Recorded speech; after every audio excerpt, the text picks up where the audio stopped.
All right, we'll go ahead and get started. Thank you everybody for dialing in. I'm very much looking forward to the conversation today. Hope everybody has had a good holiday season. Happy New Year to everybody as we get ready to start and already have started 2021.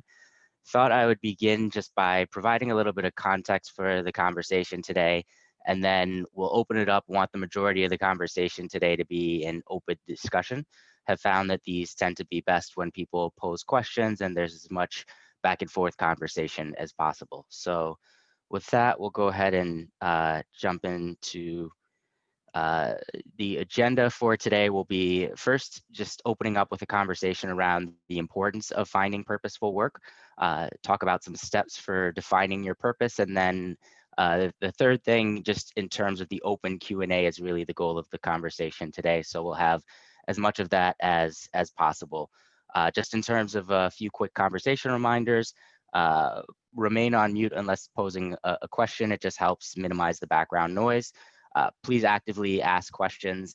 Feel free to turn your camera on, raise your hand, either through the camera or through the raise hand function within Zoom. Either of those work great.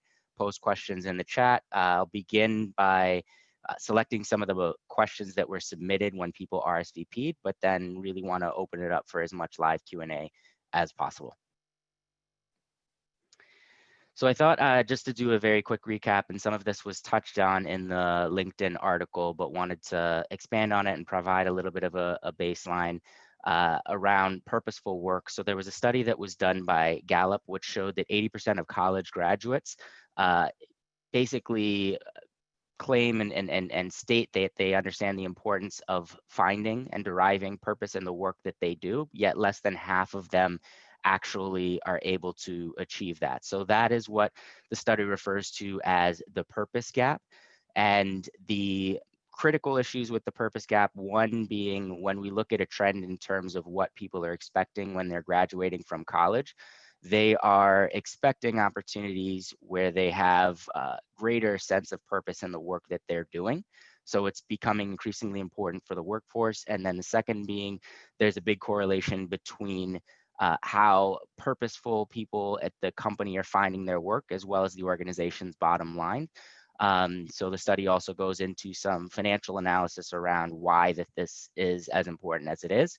The link to that study is posted both at the bottom of this slide, and it's also posted on the LinkedIn article. So I won't go into the study in detail, as I was not a part of that particular study, but just thought that it nicely represents this question that we're going to be discussing today in terms of what do you want to do every day for the rest of your life.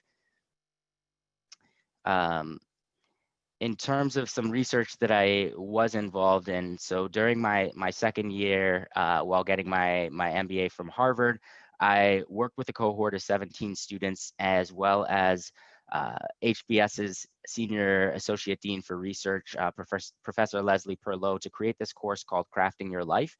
It is all about helping students live with greater intentionality. So as a part of this, I had the opportunity to interview about 120 HBS alumni, and all of these interviews, they started with the same question of tell me about how your life has unfolded after graduating from HBS, highlighting any major personal and professional transitions you went through. What were the key, trade-offs that you had to make, and how did you come to those decisions? And so thought I would reflect on those as it relates to purpose specifically. And based on those conversations, I think if there are three primary purpose related takeaways. The first was, having a clear sense of purpose will allow you to maximize each day. So I think that when I spoke to alumni that felt more able to articulate what their purpose was, I noticed a greater sense of satisfaction and a greater ability to really make the most out of every day as it came, almost as though it was an anchor that pulled them closer towards things that they wanted to be in the direction of. And a second would be being intentional and prioritizing the personal over the professional as much as possible. And I think this is definitely true of people, when I look at the RSVPs on this call for really fantastic set of schools that people are coming from and a really fantastic set of companies that people are working at. And I think that in particular, when I talked to and when I was doing this research, I noticed that there was a lot of there's the alumni that I felt prioritized the personal aspects of their life. I felt that was a much better investment in the time, largely because for the most part, everybody that I interviewed reached a level of professional success that allowed them to be comfortable. Now, that didn't mean that everybody was, a CEO. It didn't mean everybody was a partner at a prestigious firm, but it did mean that everybody that I spoke to had, more money than they felt like they really needed. And the bigger regrets or areas where people wish that they had increased the focus, they all revolved around topics related to people's personal life. So when I translate that into what it means for myself, I think that really, I think the big focus for me here is, and I think a lot of people on the call is, if you're coming from a place where you're going to have a lot of professional opportunities, your professional success is more guaranteed than your personal success, and it may be worth it to orient yourself a little bit more towards some of the personal decisions, especially when on the fence. So that was a big takeaway for me.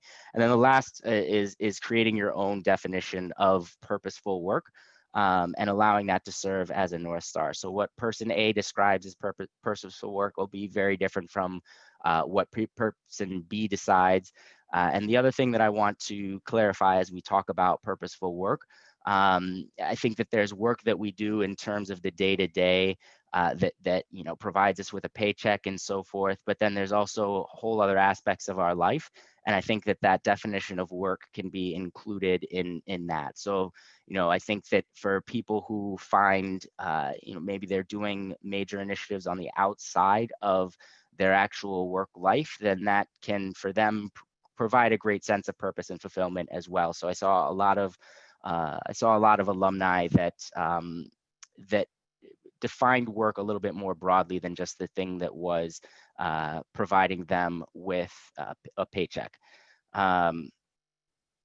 So in terms of my own experience, and this is just reflecting on my journey thus far, I think that there have been kind of three things that I have found very helpful in terms of, this continual journey towards purposeful work. The first is finding inspiration in people. So identifying those individuals that are having the type of impact that I want to have, and then try to understand their journey as much as possible. So I've done this at many different stages in my life. And I think that for me, this is a technique that I felt like was really important for me to develop just as a first generation college student. When I showed up in college, I didn't necessarily know based on the path that my parents had taken what I wanted to do. And I didn't necessarily have a lot of examples that I could look up to before college. But then once I got to college, I just immediately started looking at the upperclassmen on campus and identifying the people and the leaders who I wanted to try and emulate parts of what made them successful. And when I say emulate, I only picked and chose attributes that kind of felt natural for me. I think that at the end of the day, all of this has to feel natural for you. So if person A was exceptional at something, I wouldn't necessarily try and emulate that unless I wanted that to be a part of the bigger brand and the bigger skill set that I also had. But by identifying these people, I think that was able to make a really big difference. And very similarly, I took that mindset with me into the workplace when I joined Morgan Stanley. And a big part of the reason that I joined Morgan Stanley, there's a woman named Carla Harris at Morgan Stanley. She's a vice chairman. In addition to being a banker, she's also a gospel singer, has had 5 sold out concerts at Carnegie Hall. She's performed at Madison Square Garden. She was chair of one of President Obama's national councils. She's on the board of Harvard. She's an HBS alum, really incredible and inspirational person. She's an example of somebody who every time that she spoke internally at Morgan Stanley, every time that there was an article that was posed about what she was doing, she had written multiple books. I really made it a priority of mine to understand the way that she had crafted her career. And then, the luxury of being at the same company as somebody, it's usually possible to get time on their calendar. depending on the senior leader, sometimes even if they're a very senior person. So I made it a point to get time on Carla's calendar a couple of times a year. And I did that for my first few years at Morgan Stanley. And in those conversations, I would really try to understand her journey, draw the parallels with my own, ask a few very targeted strategic questions to make sure that I was kind of going in the right direction. But I think that um, more so than anybody else, it had a tremendous professional impact. And so I would say, whether this person is within your company, outside of your company, really try to find that person that is an inspiration to you in terms of the type of impact that they have and the type of skills that they are using in order to achieve that impact.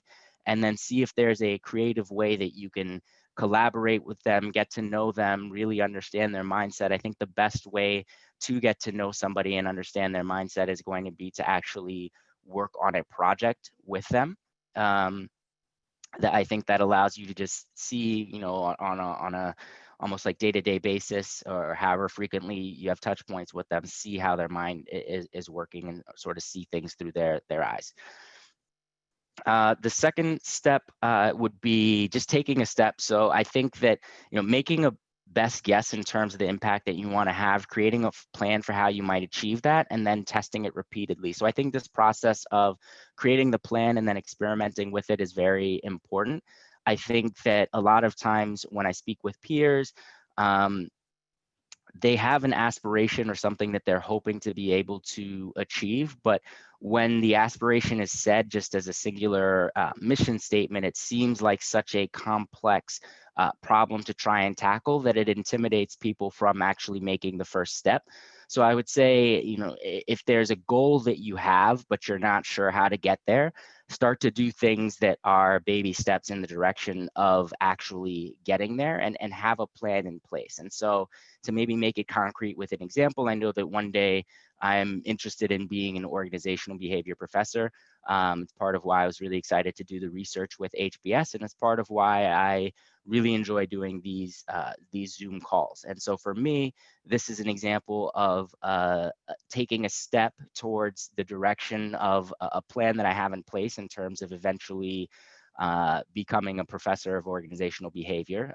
And particularly, it's the lecturing piece that I'm more interested in than the research piece, though I'm definitely interested in both sides of it. But whatever your goal is, think about what is it that you are ultimately trying to achieve, and then see if there's ways to achieve that. And it doesn't necessarily need to be as drastic of a move as like switching companies or anything like that. You can do it with an extra, few hours here and there per week in terms of dedicating that to something that you're interested in. So I found this idea of creating a plan, and then always having this like working hypothesis of what it is that I want to do. And then that can be modified with time. It also creates the opportunity for people to help you. So as an example, when I think about what it is that I want to do, my plan, I think about it all under the umbrella of organizational behavior. You have micro organizational behavior, which is how do you help people become the best possible version of themselves?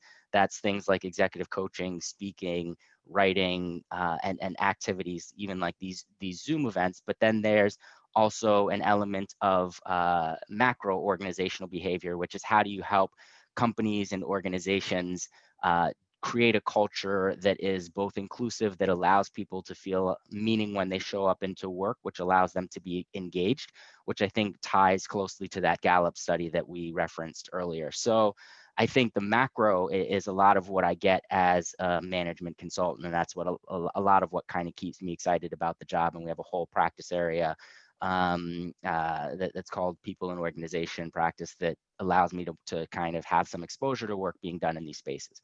So the reason I share that with you is by basically me breaking down the micro and the macro. I find that when I'm talking to people, whether that's peers, whether that's mentors, I find that my ability to kind of explain what this plan is allows people to say things like, oh, I just talked to a friend of mine who got his MBA from the National University of Singapore, And, in speaking with him about this plan, he was like, oh, actually, I had a really exceptional organizational behavior professor that I think has a lot of overlap between some of the types of things that you're really interested in. This professor focuses on mindfulness.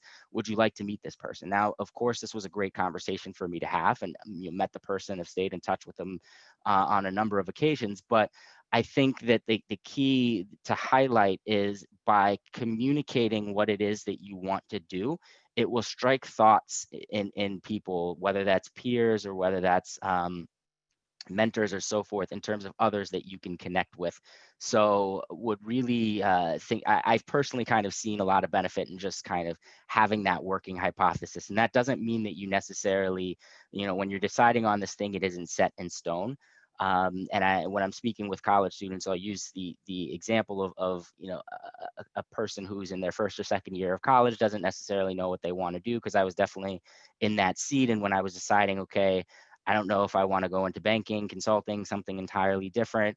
I had this feeling like if I told somebody on a Monday that I wanted to go into consulting, then on a Tuesday I told somebody that I wanted to go into banking, I wasn't allowed to do that. But what I realized is nobody's really tracking your interests in the same way that you are. And so if you tell a person on Monday that you're interested in one thing, it's perfectly fine. To tell a person on Tuesday that you're interested in something different. And that's not to say that you should constantly keep switching what you're interested in, but it is to say that I think it's beneficial to relieve some of the pressure from yourself in terms of having to get it right when you tell somebody what you're interested in, because you do have a tremendous amount of flexibility to pivot that. And then the last step that I'll touch on before opening it up to questions and turning it into an open discussion will be developing guardrails and remaining focused. So developing your own personal set of system and routines to make it easy for you to constantly remind yourself of what's important and why. This is something that I've found very helpful because there are so many good ideas, so many that you'll get from other people, so many suggestions, so many things that you'll hear and think to yourself, this potentially resonates with me. Should I do this? If you were to aggregate up all of those suggestions, it's way more than people would have the time to be able to actually do. So one of the things that I found helpful is when you come across one of these systems or personal routines that you think is helpful, try and work it into your daily life. And if it works for you, continue doing it, of course. If it doesn't work for you, feel free to kind of continue with that experimental mindset. And so for me, a lot of these, when I was doing interviews, doing these interviews as a part of the research for this course, I came across little things here and there. One of which, as an example, was waking up every single morning, and then before checking my phone, email, messages, or anything like that, I actually step outside and I'll write down, basically, I'll journal on what's on my mind. And I think that for me is a way of it's the purest form of my own thoughts, because I'm not distracted by a message that somebody else sent me. Um, and then what I'll do is I'll take that kind of journal entry and then I will integrate it into, I have what I call my own life map, which is basically a one-page document. The left side of the document, it says personal, the right side of the document says professional, and it's everything that's important to me in either of those, in either of those categories. And it's meant to just be an anchor for me, so I can take what I journaled in the morning, and then I can look at this life map and I could kind of try and find the overlaps. And I could see, okay, are there things that I thought were really important to me, but they don't seem to be top of mind? Should they be more top of mind? It's an exercise that I think helps me feel good about, continually stepping in the right direction. And for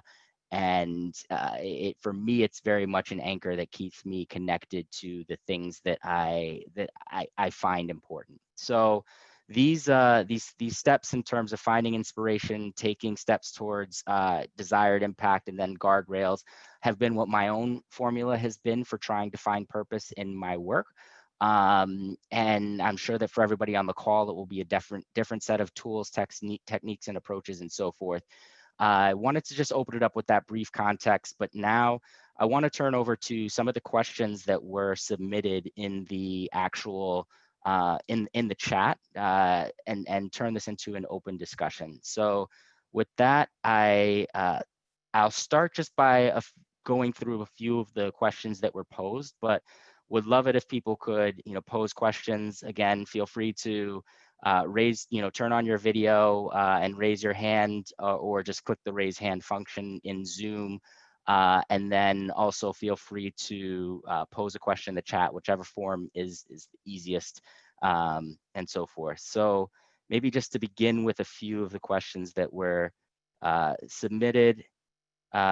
Diamond, I see that you're dialed in on the line. Diamond is a HBS classmate of mine. I'm not sure if you want to go ahead and pose the question live. Otherwise, I can just kind of maybe read it. No, you can go ahead and read it as I stated it. All good. Okay, all right. So the question is what is the value of trying new things to discover if they are a path to meaningful work versus having a predefined idea?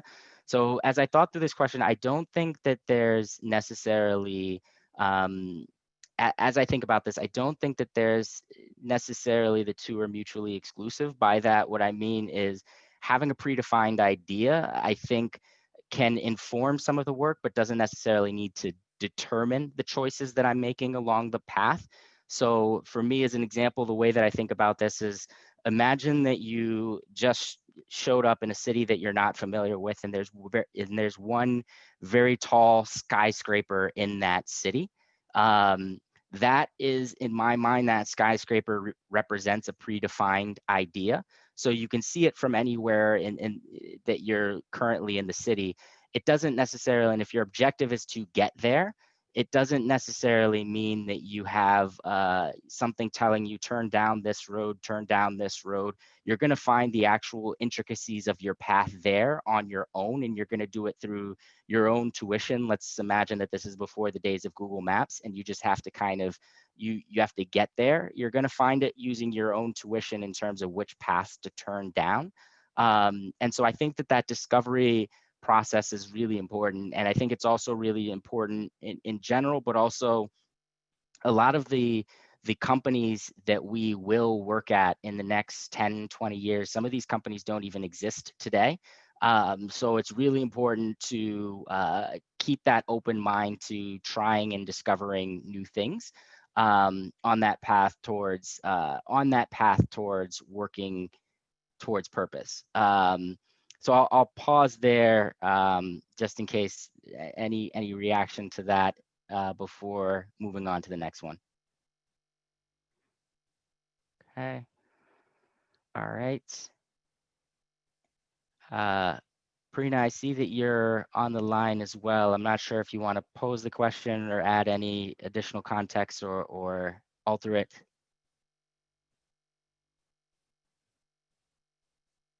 Okay.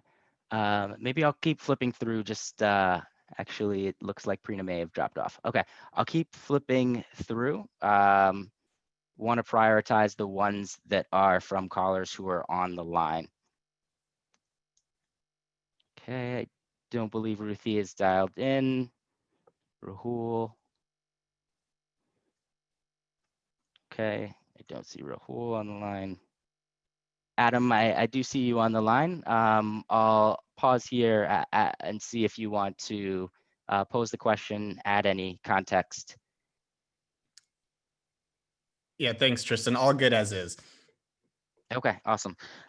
So in terms of aligning purpose with work when you're new to a team, company, or industry, I think that so there's a practice that we do at BCG whenever we start a new case. I'm sure many consulting firms do something similar. And I think even if your company does not have this structure in place, you can integrate it into how you think about joining a new team, company, industry, and so forth. And so with that, what we do is at the beginning of every case, we'll begin by talking about what our objectives for the case are, both professionally, but then also personally.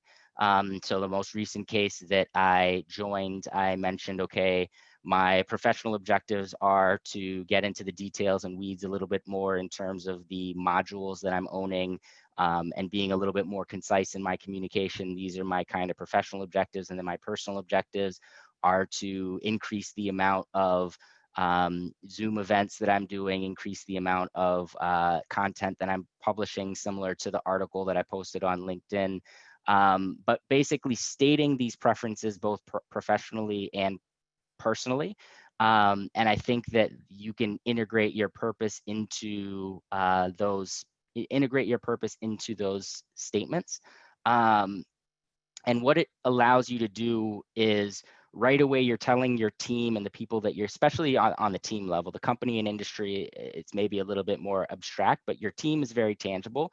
And that if you begin by telling them, hey, this is what I'm passionate about, then that allows them and your manager to try and structure the work such in a way such that you get some exposure to that. So by me, as an example, telling my team that I am interested in eventually becoming a thought leader and moving into the organizational behavior space, and I want to do these Zoom events on different topics and write articles and so forth, it allows it changes the way that my team and manager view me. And if there's an assignment that allows me to maybe write or publish something, you're more likely to be able to get that. So I think that the aligning of purpose with the work that you do, it really comes with communication. And I think that this is where, going back to the conversation around having a plan in place, I think this is where you can really have that, you can really benefit from having that plan in place and being able to communicate that to your team so that they can start to orient work in a way that will help you along that path of doing things more aligned to your purpose. I'll pause there, Adam, see if you want to build on that or anything else. Okay. Thanks. That's very helpful. Appreciate Awesome. it. Mm-hmm. Okay. I don't see Ben on the line. All right. Poppy, I see that you are on the line. I'm not sure if you want to build on the question, add any sort of context or anything to it. Yeah, sure. I think my kind of guidance on his question would just be, I think throughout life, going to school, university, and even starting work, being on a graduate scheme or whatever, there is sort of a timeline to it. And if you think about your career, the length of time, so it's going to last a lot longer than anything I've been used to before. And kind of, how do you plan for something that is so unknown and that can change so much in the future?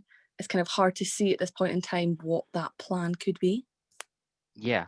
No, it's a good question in terms of just the uncertainty with planning, and I think also a very timely question, just because I think where we are today as a world and how we're working and so forth, nobody could have predicted this, and the types of skills that it will take to be successful in even 2021 are drastically different from the type of skills that it would take to be successful in 2020, and that doesn't matter, and that doesn't necessarily mean that what you had done up until 2020 was a waste of time. Of course, so everything that people were doing was building skills and practices, but we really had to adapt very quickly once we moved towards a more virtual way of working, is all that is to say. So in terms of the uncertainty and your question around, how do you do some of these long-term timeline plannings without that level of certainty? I think that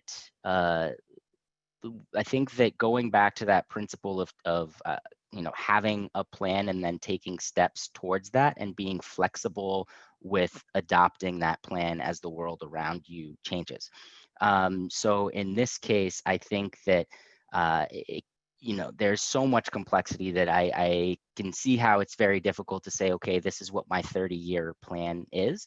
But if you think about it as building blocks that you want to move and put into your career at one point or another. So if you think about, okay, the umbrella of what I'm interested in is something like, organizational behavior. Now, what are the building blocks that kind of go into that? Okay, there's a recruitment piece that's a part of that. Why? Because in order for a person to be the best possible version of themselves, I believe that they need to be in a seat which allows them, which basically positions them for things that they're interested in.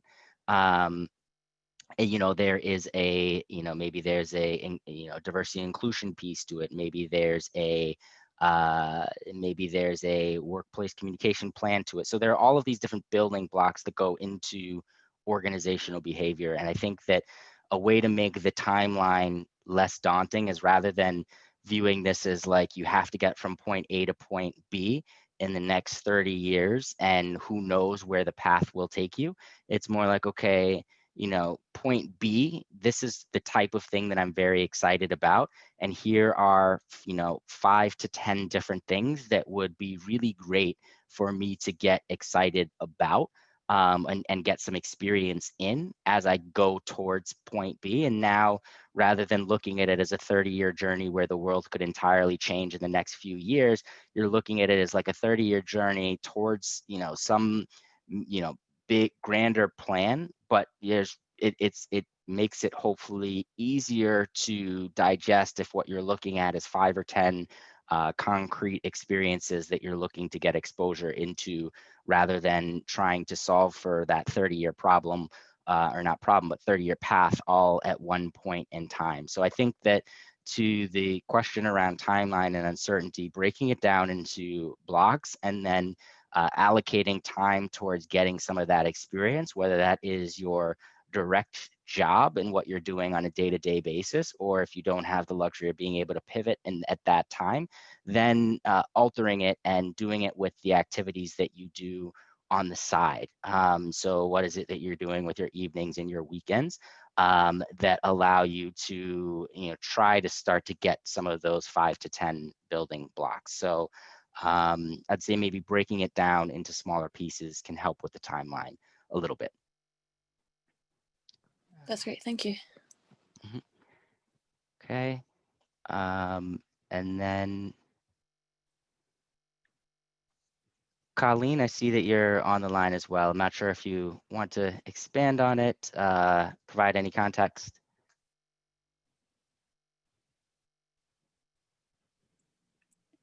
Nope, just wondering your thoughts on how one determines a Yep. purposeful path when there could be multiple purposeful paths that one could go down. Yep, absolutely. So I think this is definitely something that I find myself thinking a lot about in terms of deciding what purposeful path is for me. I think that when I think about it, it's a combination of, a problem and work that I'm very excited to be solving. And for me, I think there's also a big element of, am I also going to be well suited and good at being able to solve this problem, which I think checks the box of, will I be successful in trying to have an impact in this area?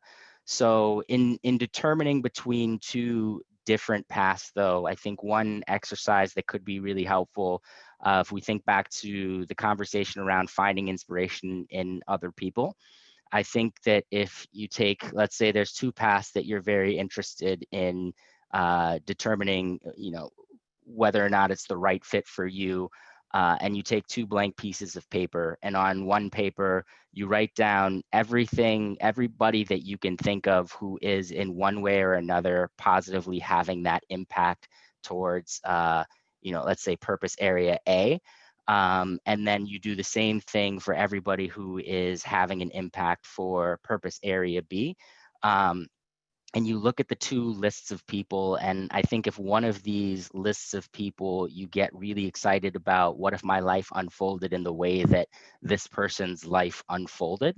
Would that be a successful outcome for me? Would I be excited about that life? So maybe to try and make it tangible with an example, let's say that purpose area A is helping people become the best possible version of themselves. And purpose area B is, early childhood education and making sure that everybody has a really good foundation in terms of the curriculum that they get in their kindergarten through K through 12 education. So these are both areas that I had kind of explored, and I found both of them to be, purposeful paths that I would be excited to tackle these problems. Purpose area A, revolves more around coaching. It revolves more around, some like activities that revolve around coaching and professional development. Purpose area B, revolves around actual curriculum design, certain things like that. In purpose area A, I could have, organizations and nonprofits that, match college students, match young professionals, match mid-managers with actual coaches. I could have examples of executive coaches in that category. I could have professors in that category a lot of professors do executive coaching on the side. I could have them in that category on that sheet of paper. And then on the second, I could have, school superintendents. I could have people like Jeffrey Canada of the Harlem Children's Zone, who, nonprofits that are designed to basically reinvent or change and improve the education system and impact the actual curriculum being taught. People who are running charter schools. So basically, I now have these two pieces of paper with a list of names of people that inspire me. And I think that if you're gravitating towards one of those lists, it could be, an indication that if you're deciding between these two purpose areas, one may be better fit than the other. And then to flush that out further, I think it could be helpful to actually reach out to some of the people that are on the list and ask the questions, pick their brain, unpack it a little bit further in terms of how they feel about the impact that they're having, just so that you can start to get I think the goal here is to get a more complete picture with time in terms of what your impact could look like going down one of these areas that you feel is a purposeful path. So I think that's an exercise that could maybe help if there's a couple of things rising to the top that you or anybody is interested in. And then the only thing I would say there is if you feel like you're going down one path that you find purposeful, again, I think that we've had a lot of conversations around the importance of pivoting and experimenting and so forth. So if as you go down that path, it starts to not feel right at any point in time, I think it's perfectly fine to pivot and to switch over to something else where you'll find a little bit of that, you'll find a little bit more purpose in what you're doing.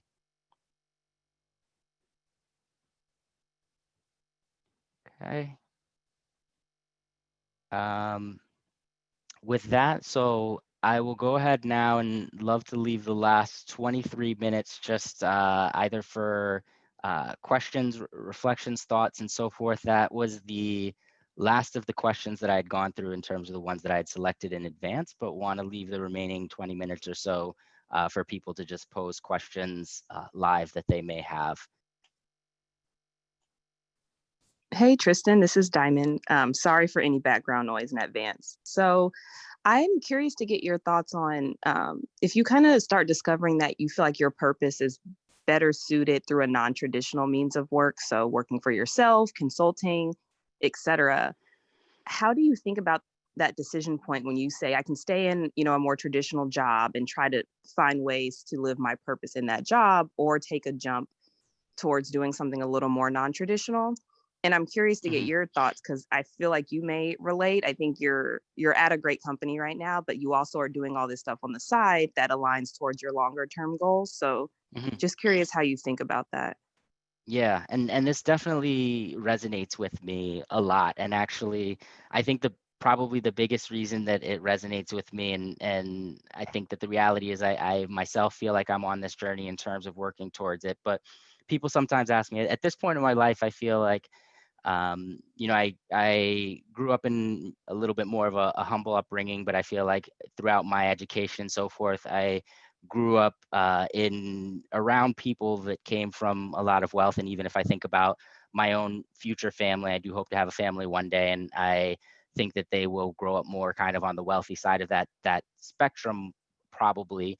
I'm just saying this relative to kind of where I grew up, but basically the punchline is I think the only difference between where my life is now versus where it would be if I maybe grew up in a little bit more comfortable is I feel like I have almost this weight on me that keeps me on more traditional paths because, I'm the first person in my family to go to college. I'm the first person in my family to be earning the kind of, money that one earns at, whether it's a Morgan Stanley or a BCG or any of these private sector jobs. And so there's part of me that has this tremendous fear of veering off this quote unquote traditional path towards something that is a little bit more non-traditional. And so I guess I'll just preface it by saying I think that I do think that it's very difficult for anybody to move off of that traditional path, because even if somebody had grown up in a more comfortable upbringing from a wealth perspective,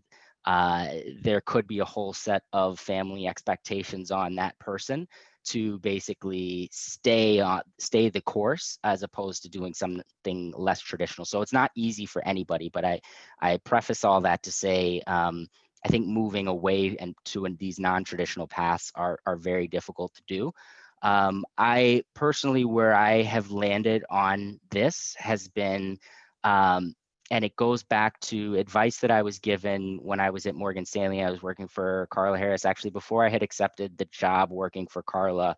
At that point in time, I was thinking, and at this point, I was a senior in college, thinking about, okay, do I go to Wall Street or do I go to Teach for America?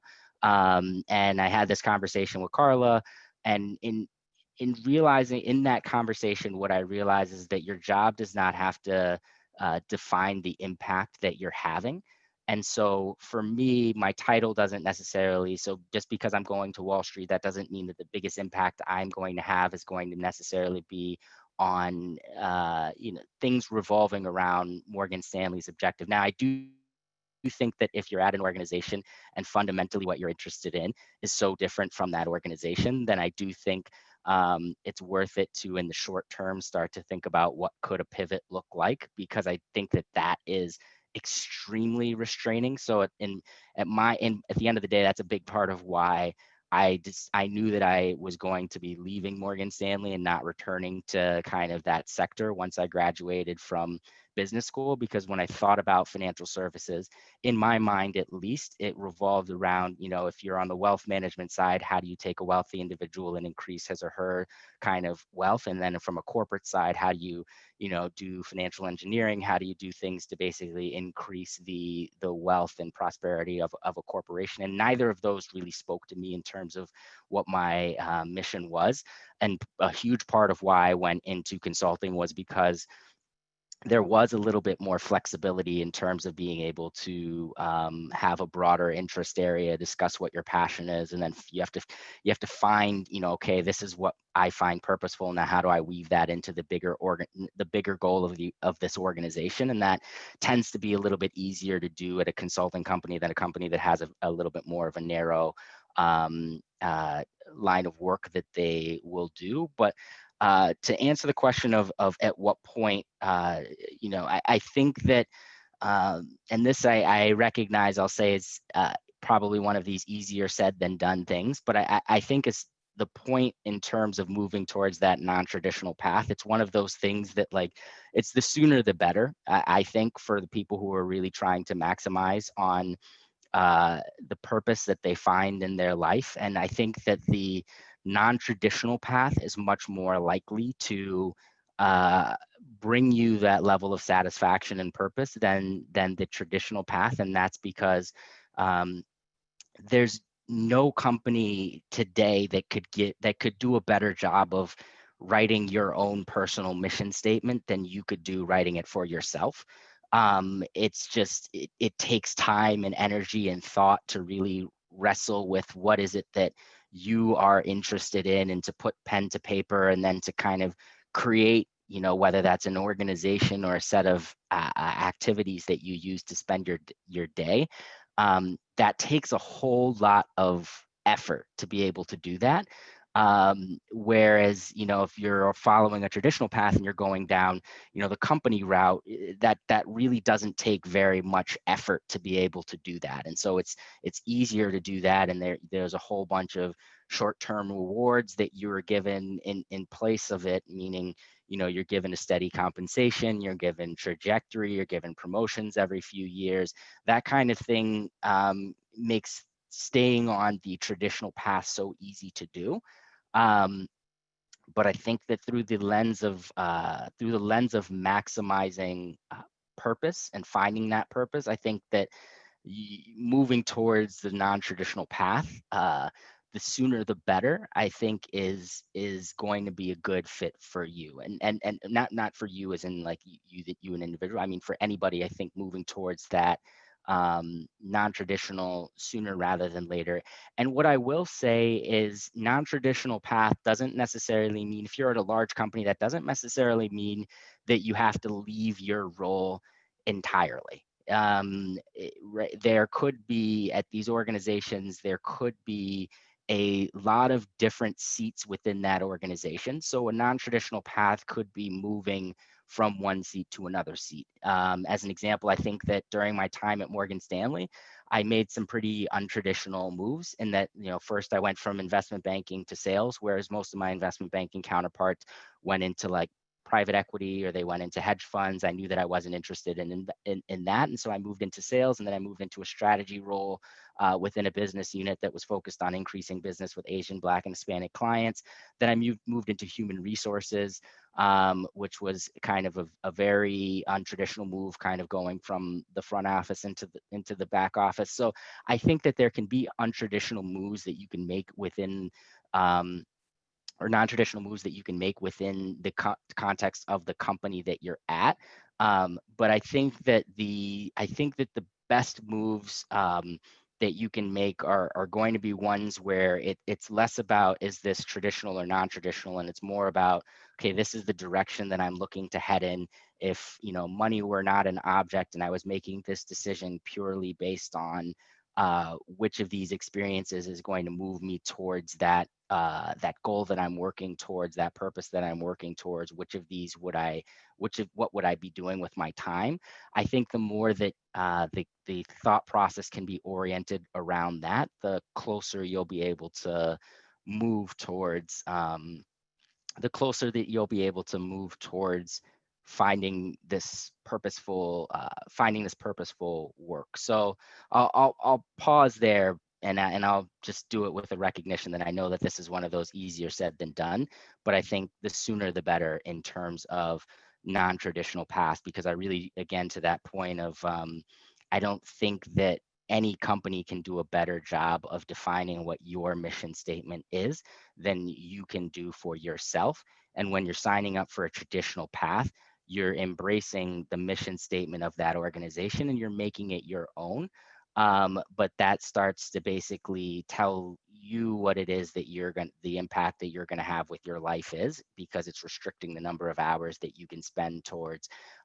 If you're defining your own mission statement and then really going after that, which I would view as more the non-traditional path, I do think that that is a formula for finding greater purpose. But I do recognize that it's just easier said than done. That non-traditional path is not an easy one to follow. Very helpful. Thank you so much. Mm-hmm. Thank you. Would love to open it up to anybody. Can just feel free to unmute their line and pose a question. It's a small enough of a group that I think that should be able to work. Rich, I see you're raising your hand, so you can go ahead and pose your question.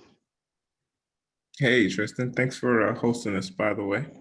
Of course. Thank you. I was just curious if you were able to share any self-reflection exercises as it relates to maybe finding your purpose and aligning that with your work. Yep. So on the topic of kind of self-reflection exercises, I think that I get self-reflection in a few different ways. One way that I get a tremendous amount of self-reflection is I've been going to therapy pretty much on a weekly basis since 2009. And that has been, for me, one of the biggest points of self-reflection imaginable. And the benefit of therapy, I sometimes I'll talk with friends that aren't sure if they really need therapy. And what I'll sometimes hear is, I have really good friends. I can have these conversations with my friends. I don't know why I necessarily need to have a therapist. I feel like I have really good friends as well. And like I have family members that love me and vice versa. But it's different when you're speaking with somebody who's a trained therapist, because what it allows you to do it allows you to actually talk about yourself for an hour straight. And I don't, even if I'm talking with my, my mom who loves me, my brother, or somebody like that, there's no way that that conversation would be me talking about me for an hour straight. That's not the way that normal human interactions work. You talk about you talk about them, you talk about you, there's back and forth.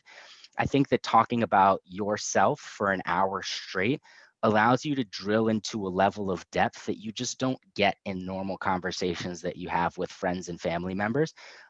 Even if they know, even if they know you very well, they don't know you as well as you know yourself, but you won't be able to unpack yourself unless you're, I think that's what the therapist brings. They bring that training that allow people to be able to unpack themselves. So for me, without a doubt, I think that therapy has been the biggest thing for me in terms of self-reflection and value that I've gotten from that perspective. So I'll include that as an exercise, and I still go to therapy on a weekly basis. And one thing for people who are at large companies, I think that you may not realize that your company probably provides a certain level of free, a certain amount, whether it's 5 to 10 sessions per year, but a certain amount of free therapy sessions is probably already covered by your organization. So I talk to a lot of people, colleagues that don't realize that they have kind of 5 to 10 free sessions. So worth looking into, and to make it easier, if you reach out to, it's usually called Employee Assistance Program. So if you reach out to anybody in HR and ask like, hey, is there an employee assistance program contact, and you talk to that person and you pose the question, they can usually guide you in place. So that should be beneficial for people who are at larger companies. And for anybody who's, in graduate school or in undergraduate or anything like that, academic institutions usually have good access to free therapy as well. And my thought is, if anybody on this call has access to free sessions, you should definitely take it, advantage of it. These are things that people spend a few $100s per hour on. So if you have the opportunity to do this for free, it's a really good opportunity to test whether or not you want to do it. And I've paid for therapy as well, because I've obviously used as many of the free sessions as I can get, but then beyond that, I'm comfortable paying for it because I think that there's a tremendous amount of value in it. So I'll put that as like the number one most self-reflective exercise. Number two, I think I, in addition to doing the journaling that we talked about each morning, I also tend to journal at night briefly before I go to bed. And so I think journaling in general is a way of me kind of putting my thoughts down on paper. And then I'll usually look back at what I wrote down, and I'll try to make sense of that relative to, and that's where this life map is very helpful for me. I'll make sense of what is it that I wrote down. And how is that relevant to versus the, how is that relevant versus the things on the life map, which is more, at any point in time, what is the long-term vision that I've set for myself, and how does what I'm thinking about on a daily basis match up to what I'm thinking about on a, call it a yearly or a monthly basis.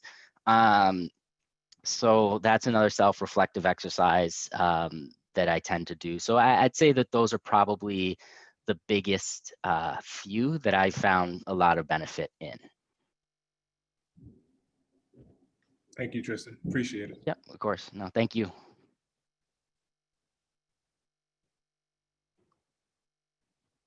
Okay.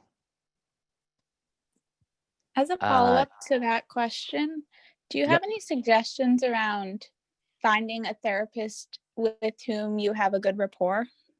Yeah, so that is definitely something that I've been going through a lot, especially when I moved to Singapore, because I think that in finding a therapist that you're comfortable with, I'd say the first thing that I've found really helpful is when I'm talking with my therapist, I explain what I find helpful, right? And for me, as an example, I like it when the therapist asks really thoughtful questions. But in some instances, I actually like to get a second perspective on some of the things that we're talking about. And many therapists are actually trained not to necessarily, it's about asking questions. It's not necessarily about them giving their opinion. So that's a little bit of an untraditional thing that I look for in a therapist, but I communicate that to the therapist and figure out, okay, is this something that he or she is going to be comfortable with providing? And I think that the thing is, when you're looking for a therapist, being willing to be kind of really brutally honest in terms of what you're looking for. And there's nothing right or wrong with what you're looking for. Like at one point when I was in New York, it was really important for me. Or when I was in college, it was really important for me. I wanted to try and find a therapist that was Black. And at that point, I wanted to be able to talk about race and identity with the person. And so that was very important for me in a therapist. Eventually, like, it really didn't make so much of a difference for me, whether the person was, you know, what race the person was, what gender the person was, and so forth. But like, if you, you know, want to have a therapist that's a man, or you want to have a therapist that's a woman, I would say trust your gut in terms of what you're looking for in a therapist. And if you feel as though you know, you'd be able to get a perspective from that person that they could only know the right questions if they've had that lived experience, right? Because, you know, then be willing to go through almost like a speed dating version with your therapist, meaning if it doesn't feel like it's a good fit, tell the, you know, talk to that person. And I had to have this conversation with, you know, when I was looking for a therapist in Singapore, I had to have a conversation with one of my therapists where basically I was like, look, this is what I'm looking for in a therapist, and I don't actually feel like this is the type of, you know, therapy that you're comfortable providing. And I was like, am I right in my assessment? Or, you know, and if not, like, could, you know, do you have any colleagues that maybe it's good for me to do a session with and see if it's a better fit? And so that, you know, it can be a little bit of an uncomfortable question or conversation to strike up, but I found a lot of, and in this case, the person was like, yeah, usually when I do therapy, there's a specific problem that I'm trying to address with the person, and I'm trying to be able to help that person with the problem. So without knowing your problem, it's a little bit difficult for me as a therapist. And I was like, okay, well, we have different views in terms of how we approach therapy. You know, can you put me in touch with somebody else? And this person put me in touch with somebody else that ended up being a much better fit. And so I would say it's a little bit, you know, I'd say the big things in terms of finding that therapist: open communication around what you're looking for in a therapist, and willingness to move on to another therapist if that first therapist doesn't match what you're looking for. And like anything else, like for me, you know, in the very beginning when I first started therapy, like I didn't really know as well what to look for, how to approach it, and all of this other stuff. And so I think that will come with time and years and a little bit. But that's how I've gone about finding it. It's definitely an iterative process until you find somebody that you're super comfortable with. And I think that you should continue, it's worth it to continue looking until you find somebody that you're very, very comfortable with and is providing you with the type of support that you're looking for. Thanks so much. Mm-hmm. Dylan, I see that your hand is raised, so I'll turn it over to you. Hi, Triston. Hey. Happy New Year. Thank you so much for Happy New setting Year. it up. I was wondering if you could discuss some advice you have around not feeling discouraged when your peers would, like, I'm still in university and a lot of my peers are very certain about the careers that they want, whereas I am looking at many different ones and I lack certainty. So I was curious about what advice do you have about not feeling discouraged when your peers have more certainty in their future career paths? Yeah. So in terms of avoiding that feeling of being discouraged, I think that anything that you can do to remove the what I'll call background noise is going to help you in terms of living a more intentional and a more purposeful life.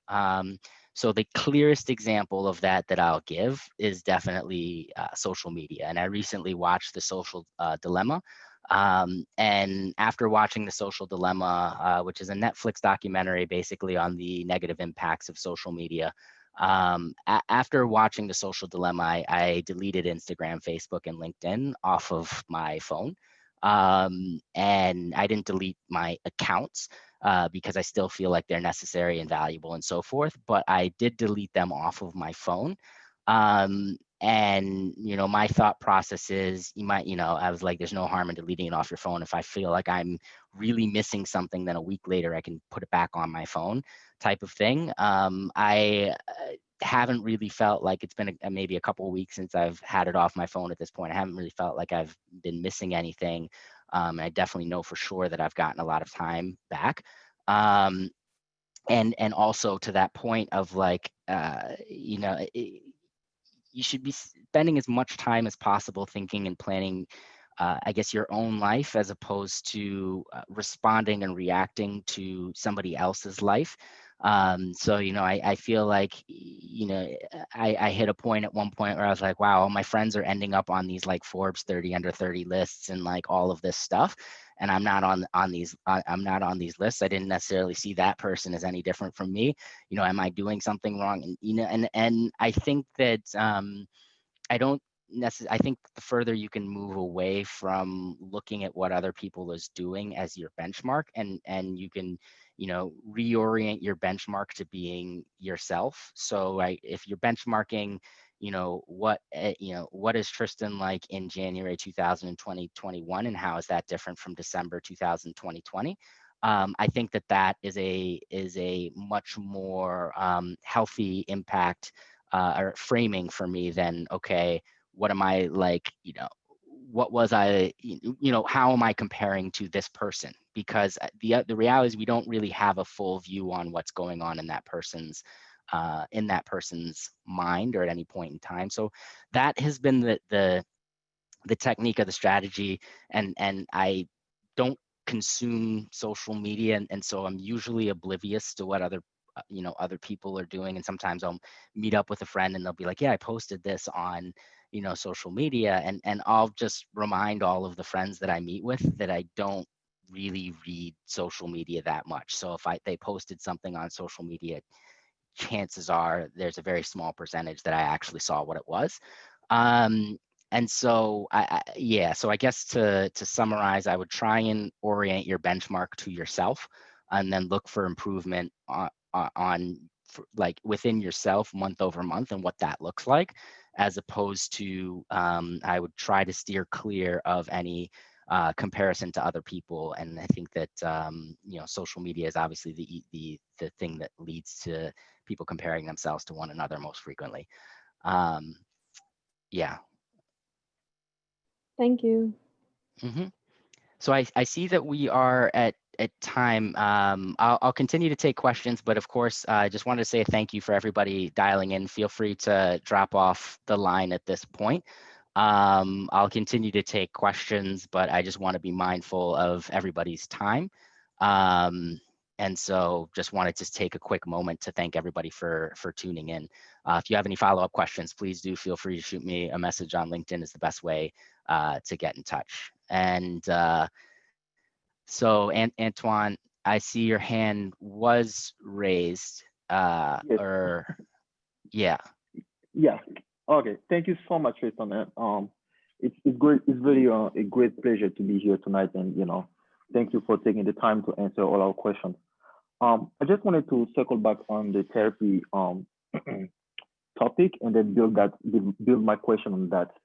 So just a quick background. I'm a career switcher, and like you, I was working in New York in a finance role, and after 3.5 years, I wanted to switch career and pivot into real estate career. And what I'm struggling right now is to find a new mentor that's in the real estate industry. And I wanted to know if you can, share some advice on how to make a connection with, somebody who necessarily doesn't know you from a long time, but somebody that you think might be helpful as a career mentor, considering pivoting into this new industry. Yeah, no, I definitely think that the mindset in terms of you're in this new industry and you're trying to find a mentor within the industry, I think that is a great initial approach in terms of setting yourself up for success. I think that what I would recommend doing would be trying to identify people who you have a lot of shared interest with them, and not excluding an interest in real estate. Obviously, if you're looking for people with a shared interest, if you're looking for real estate mentors with a shared interest in mentor, there's going to be there's too much overlap there. So what I would recommend doing is like find the real estate professional who's interested in whatever it is that you're passionate about outside of real estate, and connect with that person on that outside passion. So when I was at Morgan Stanley, I knew that I was interested in mentoring and professional development and things like that. So what I would look for when I was looking for mentors at Morgan Stanley is I wasn't looking for people who were interested in finance. I was looking for people who had an interest in mentorship, professional development, coaching, which you can see a lot of that from people's LinkedIn profiles, right? Are they on the board of a charter school in New York? Are they, did they publish a book about mentorship? Do they have talks? Now, so many of these people have talks on, on YouTube and websites and all of these things. I would try to understand who is the person that shares a similar set of interests as me. And then I would take a look at, okay, do I know people who know this person? And get an assessment of, okay, am I going to be able to have the level of interaction with this person that I ideally want to have with this person? Because they may be a fantastic person, but they might not have the bandwidth at that particular moment for what you're looking for. You may be looking for somebody that you can speak with, once a week or once a month, and they might not have the bandwidth to be able to carve out time in a one-on-one setting to be able to speak with you once a week or once a month. And so maybe, you need to identify a different mentor from that perspective. But, you can usually, I think, triangulate by seeing what you can find out about the person on the web, and then compare that with what you can find out by having the conversation with them, with people who know them, and use that to try and assess, like, is this person going to be a good mentor? And it's not going to be a quick and easy process. It's going to take a lot of time and a lot of outreach, and you'll have conversations with people that you'll feel like won't be a good fit. And that way, it's probably not all that different from finding the right therapist. But it'll probably actually take more shot attempts in this case than the other way. But I would say really trying to find common areas in terms of interest and build your relationship with the person on that. Makes sense. Thank you so much. No problem. Bushra, I saw that you had your hand raised as well. Can you hear me? Yes, I can hear you great. Okay, yes. I just wanted to thank you for putting this together. This is my first time coming to one of your events, and it's been really insightful. So I wanted to thank you for that first off. But you pretty much touched upon my question when answering Antoine's question, because I'm personally looking to go into the financial sector. I'm a second-year university student, but I'm just trying not to minimize my potential and use all of my skills and basically make sure that I'm still pursuing my passions while in the finance sector, because I do have interests outside of financial services as well. So I just wanted to know about that, but you did touch upon looking for other people within the industry and looking for their guidance and mentorship as well. So that's one thing that I appreciate. So thank you. Awesome. No, thank you for dialing in. And I would say that for sure, I think it's great. Never lose sight of the things that you're passionate about, and find things on the side that will allow you to do some of that. So for me, when I was at Morgan Stanley, that meant, these events that I'm hosting on Zoom, I used to host them in person at Morgan Stanley, and I would bring in, when I started, it would be small groups of 5 to 10. And then as that grew, it became larger, 30, 40 or so forth was more of the sweet spot. But whatever it might be, I found organizations and ways of giving back and doing the things that I was passionate about. So the more I think you have the the awareness that you do have in terms of, okay, how do I not lose sight of these things that that are important to me? I would say maintain that, go through the exercise of actually putting it down on paper as much as possible, because you're a student now, and that gives you a lot more like flexibility in time. Once you start working, you'll lose a little bit of that you'll lose a lot of that flexibility in time. And when you do lose that flexibility in time, it's really important to kind of already know as much as possible what it is that you're looking to do in terms of feeding that side passion, because it's going to be really difficult to do that and have that clarity while simultaneously working. So I would do as much of this thinking on the side as you can while you're a student, because it's an easier, more comfortable setting for being able to do it versus once you start working. Yeah, absolutely. And this is just a side note, but a lot of the stuff you're mentioning is very similar to the themes of this new Disney movie. I'm not sure if you heard about it. It's called Soul. I think you'd really enjoy it. That's just a side note. Wow. Yeah, and I've seen an advertisement for it. I didn't watch the trailer. I just saw the photo of it. I had no idea that that's what that's about. So I'll have to, I'm a big Disney fan, so I'll definitely check that out. I think you'd love it. Thank you. Thank you. No problem.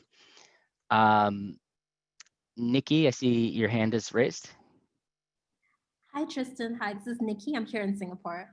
Thank you for this. I missed the first half, so I'm sorry if you've already answered this question. You could we could disconnect afterwards if you have. I really liked the response you gave to Antoine, sort of about finding someone in your own company who sort of have similar outside interests. But I was wondering if you have any advice for how to make a completely new network from scratch.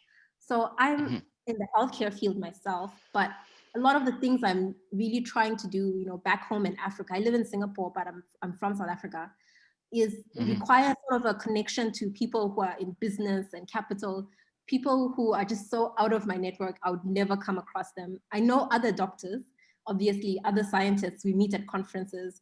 And this year, of course, with COVID, like you can't even meet people anywhere. So I'm just sort of stuck of how I can even get to know those people, and not just get to know them, but be considered, you know, legitimate and someone that, you know, can even talk to them on the same level without meeting in person, where they can get to see me. Yeah.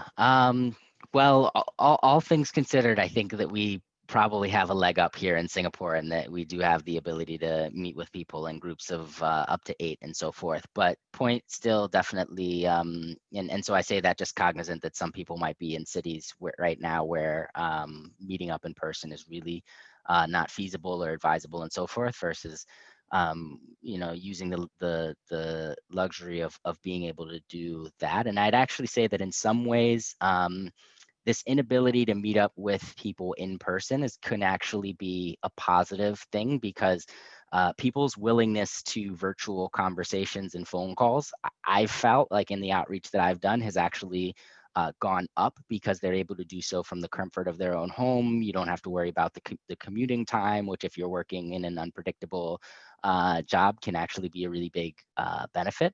So but I guess to the broader question in terms of building a community from scratch, which is definitely, you know, I moved to Singapore August of 2019, and when I moved here, I didn't know anybody that was here.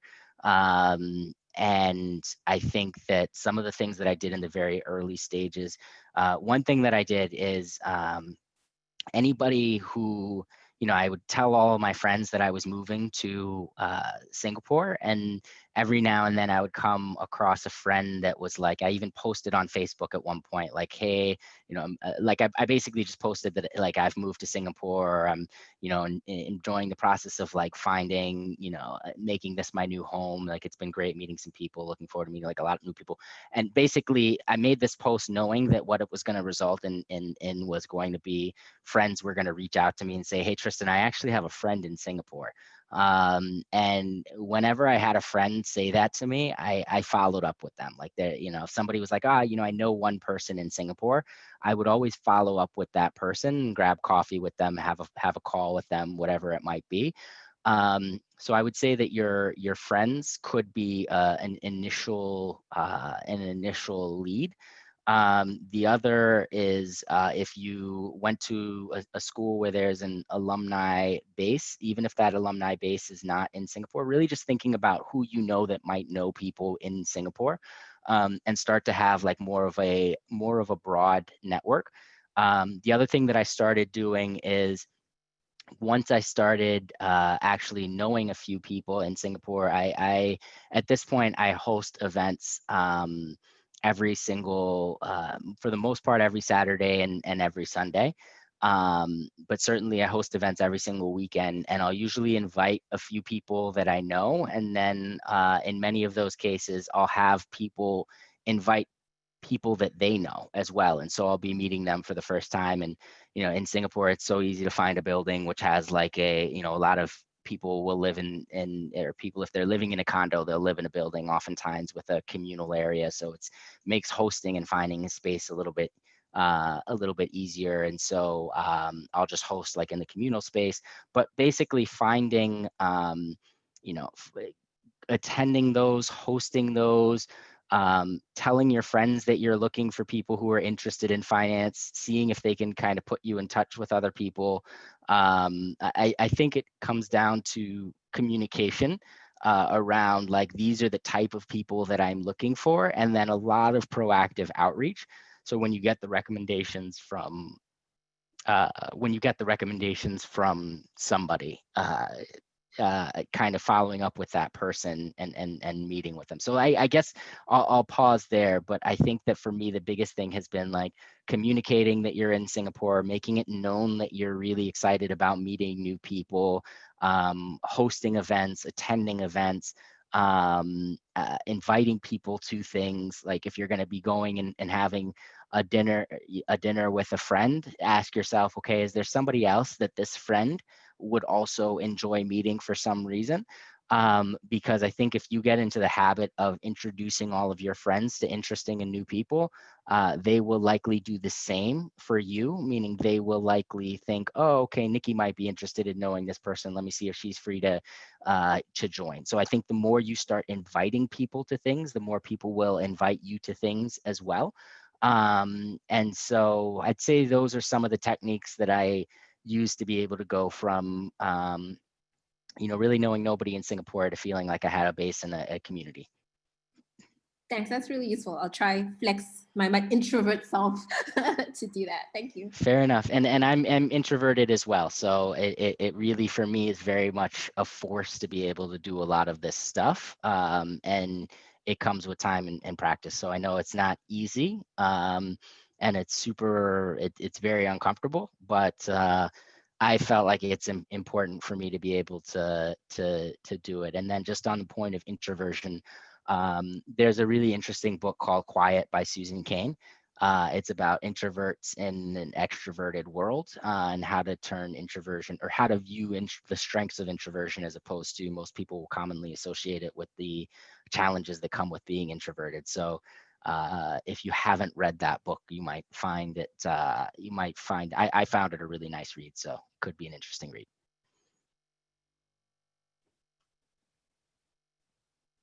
All right. Great. Well, it doesn't look like there are any other questions at the moment. If there are, feel free to unmute your line and pose the question. Otherwise, we will wrap up here.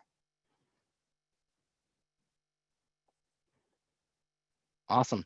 Okay. Well, thank you everybody for dialing in. If you have any other questions that pop up, feel free to shoot me a message on LinkedIn. And yeah, really looking forward to hosting more conversations similar to this one, as I think of other topics that might be of interest to other people. And if there's any topic suggestions, feel free to also shoot me those suggestions on LinkedIn. I'm open to that as well. But yeah, thank you for dialing in. Have a great rest of the day or evening, depending on where you're based. And yeah, Happy New Year to everybody, and have a great start to 2021. Take care. Thanks, Triston. Thank you. Thank you.